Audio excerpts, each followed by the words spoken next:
Hey horror fans, welcome back to Room 237, coming at you with another review.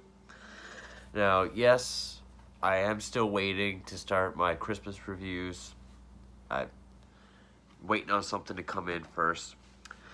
And two, last night, after I did my Motel Hell review, right when I found out that I was getting in a fight with the tablet, I started watching an 80s horror movie I found on YouTube. The fight with the tablet didn't go very well. I ended up not watching the movie. And then I had a horrendous day at work. So my very lovely and ever thoughtful girlfriend decided to make me feel better by giving me an early birthday present. About 12 days early. My birthday's the 20th. And she had picked this one out because she knew it would make me feel better. So, the movie I was going to watch last night can wait. I'm going to save it for a rainy day. I'm going to pick away at these until I can start my Christmas reviews. But this is big. This is something that made me very happy.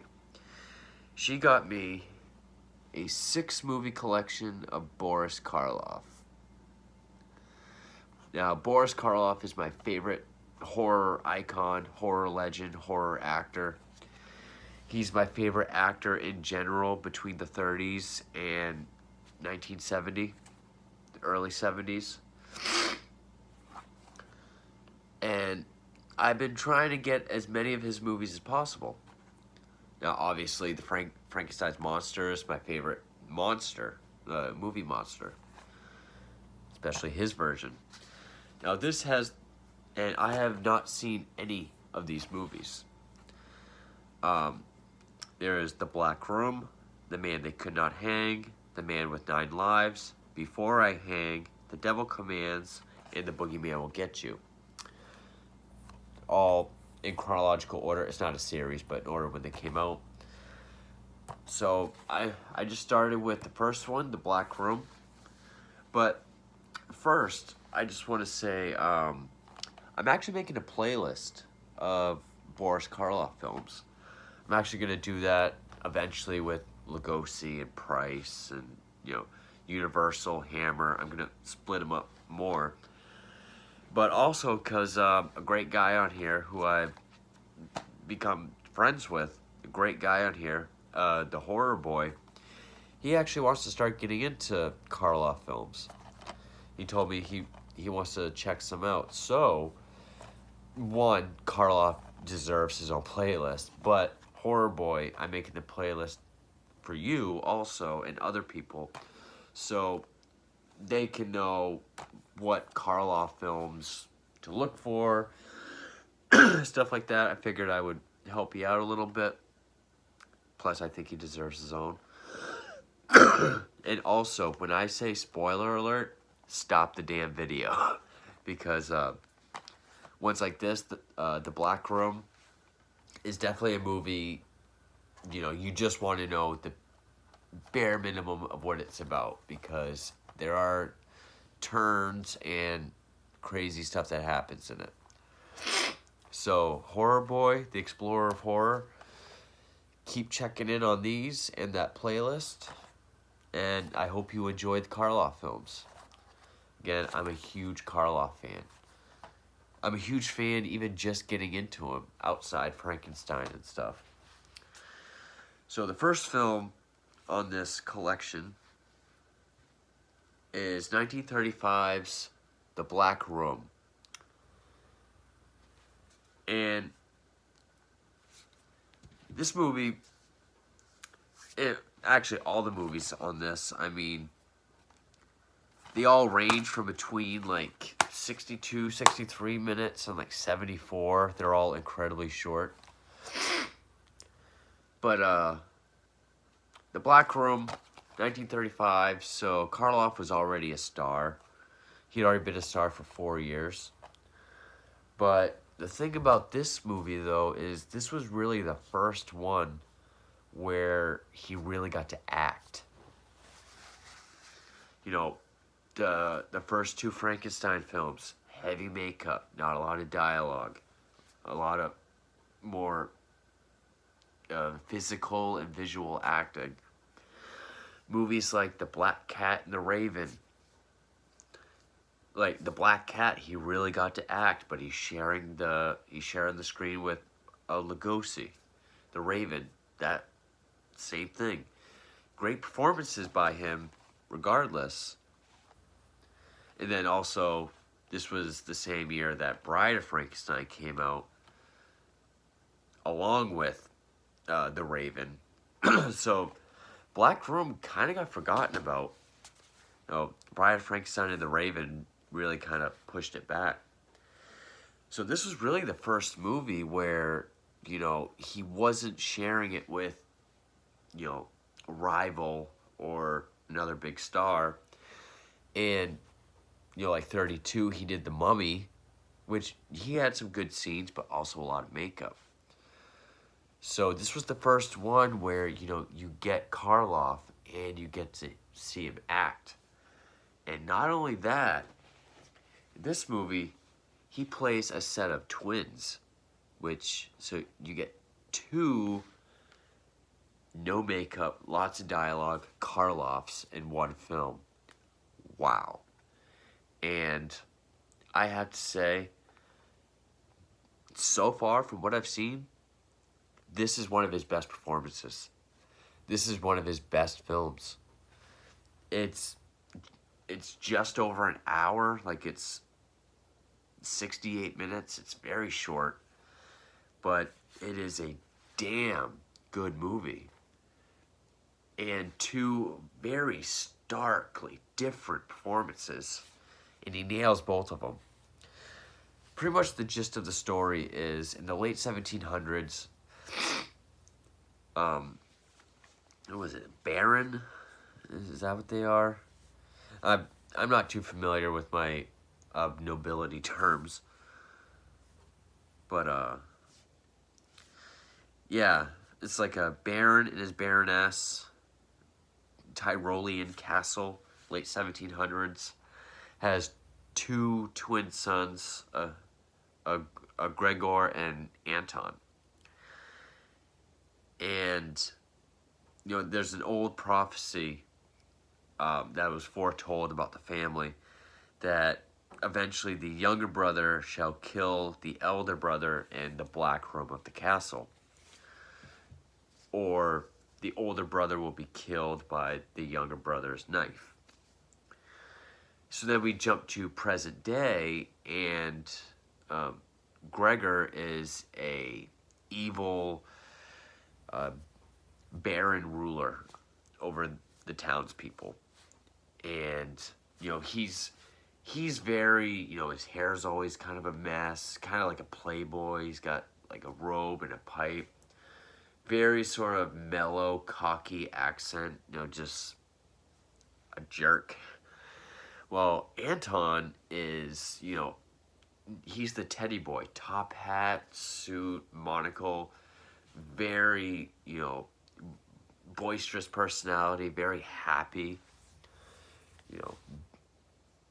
Very aristocratic English gentleman. Anton had been traveling Europe for some time, and I'm only describing like the very beginning, and I'm gonna sort of say what the rest of the plot is. Gregor is actually also a serial killer. He kills the wives of the townsmen. And eventually, townspeople find out, and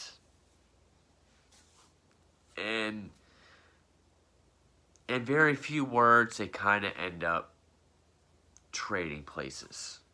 Not quite trading places, but one's got to be the other one. And where it shines is, Anton, his left arm is useless, so he's always like this. But just keeping those personalities, like, very not really flamboyant, but, just a very uppity, optimistic sort of gentleman, and then just the sort of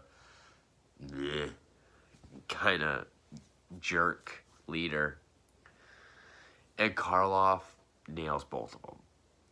And when they're able to pull off the scenes when they're both together, like not just the camera looking over the shoulder of some other actor, it's really amazing.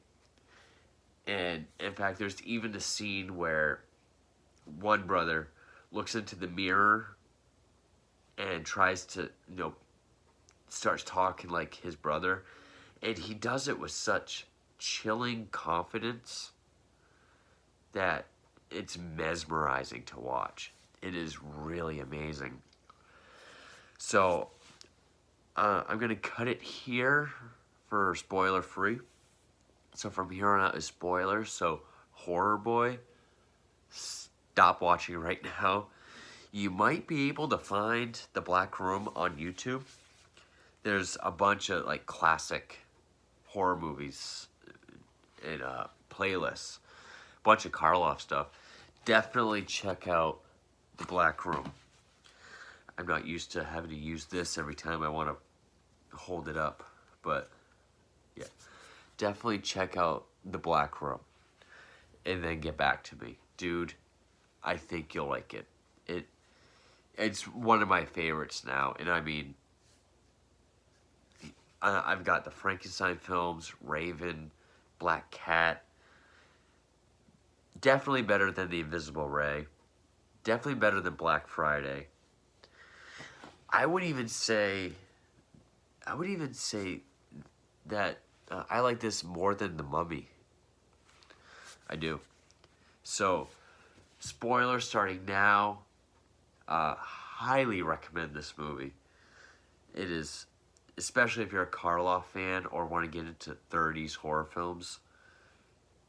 It's excellent. I thought I was blown away by this movie. And Karloff did not waste his opportunity to show that he can act. So, spoilers now. Go check out The Black Room, 1935. Okay, so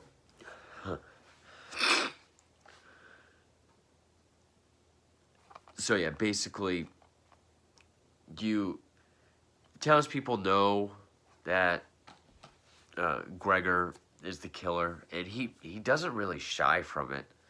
Angry mob, and he's just like, all right, well, I'll step down and leave, and I will leave the leadership to my brother Anton, and everyone's cool with it.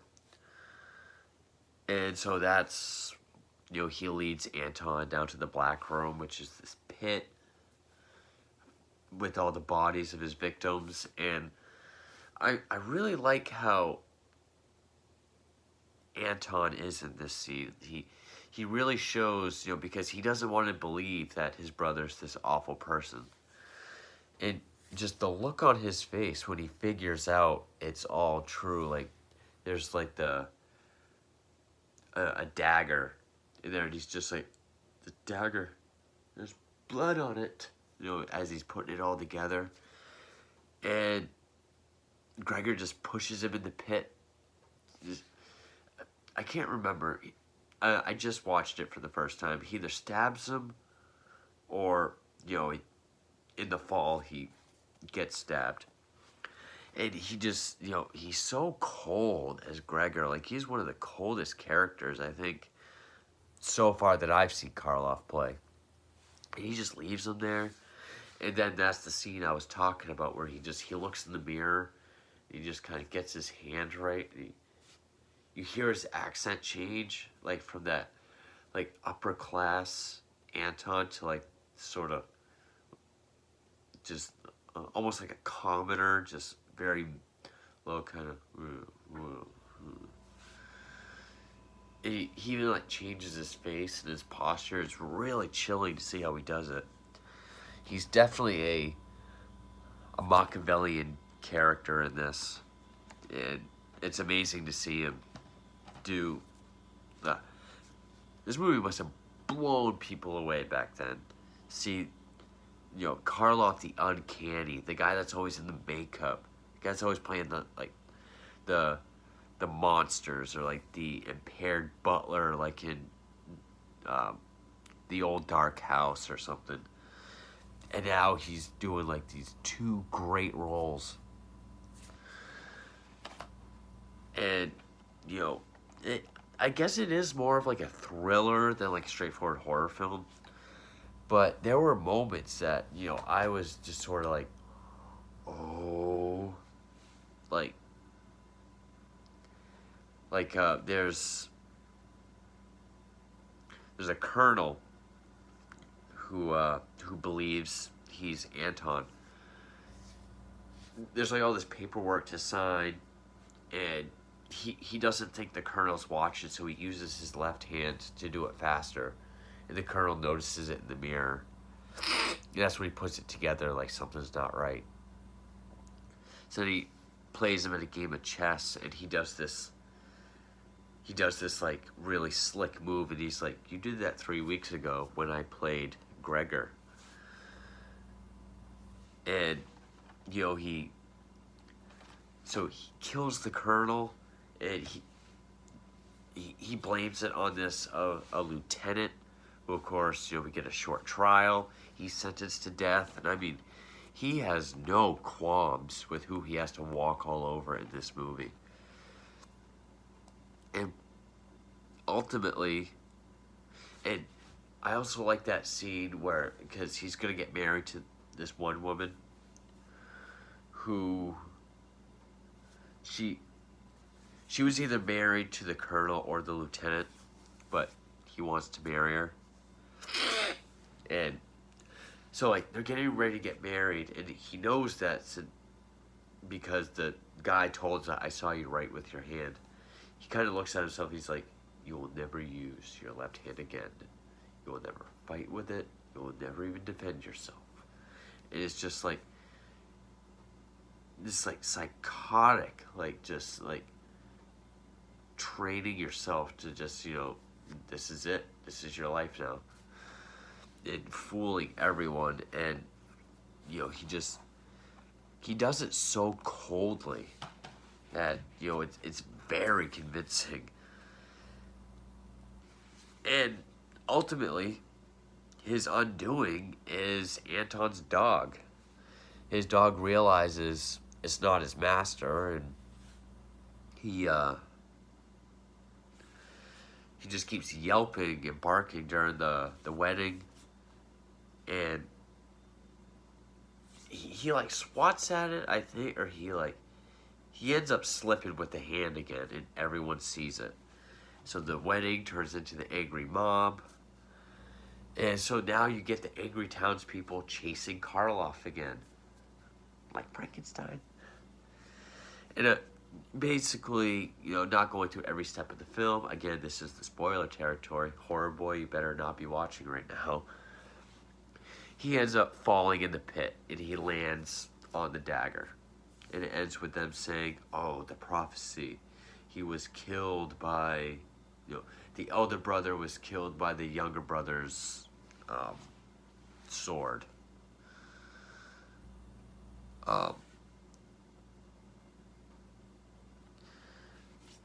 Yeah, this movie was just, it was really mind-blowing. Like,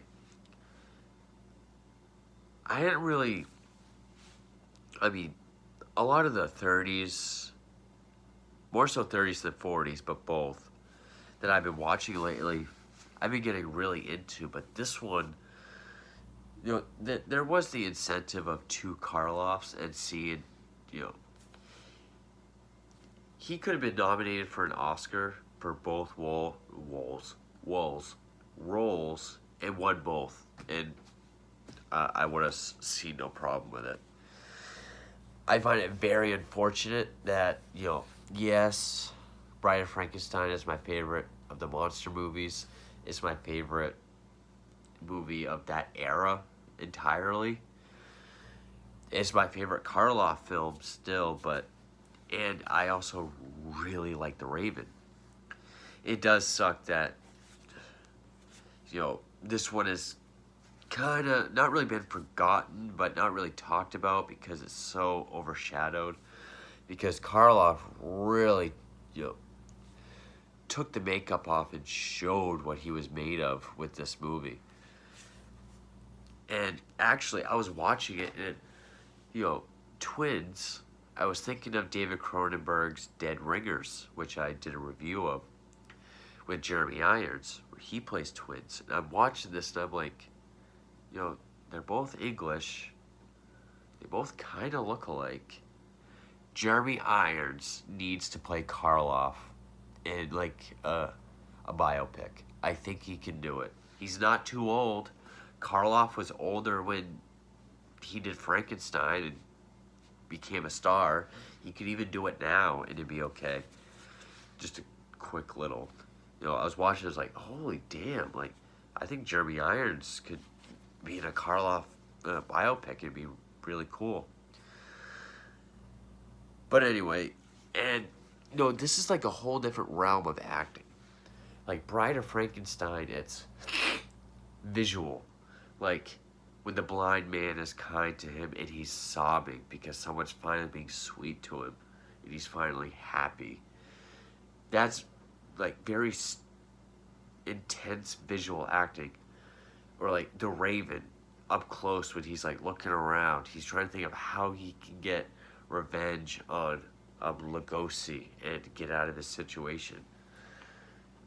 Here, it's all dialogue, mostly dialogue, but he still does do a lot, you know, there's a lot of stuff like the way he kind of have like a smirk or how he'll move his eyes, but, you know, two opposite ends of the spectrum with, you know, like a near mute, all expression with a shit ton of makeup also.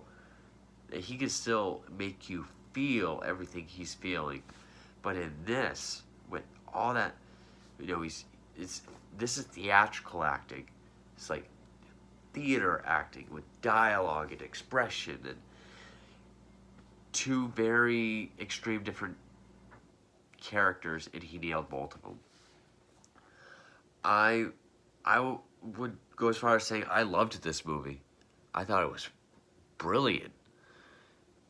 One of the best films of the 30s I've seen so far, and of Karloff in general. I loved this movie. And anyone who stuck around when I said spoilers, still go check it out. It's a fucking tablet. Black Room, excellent movie. I loved it. Stay tuned for more Karloff reviews or Christmas reviews, whichever comes first. Yeah. Thank you for watching.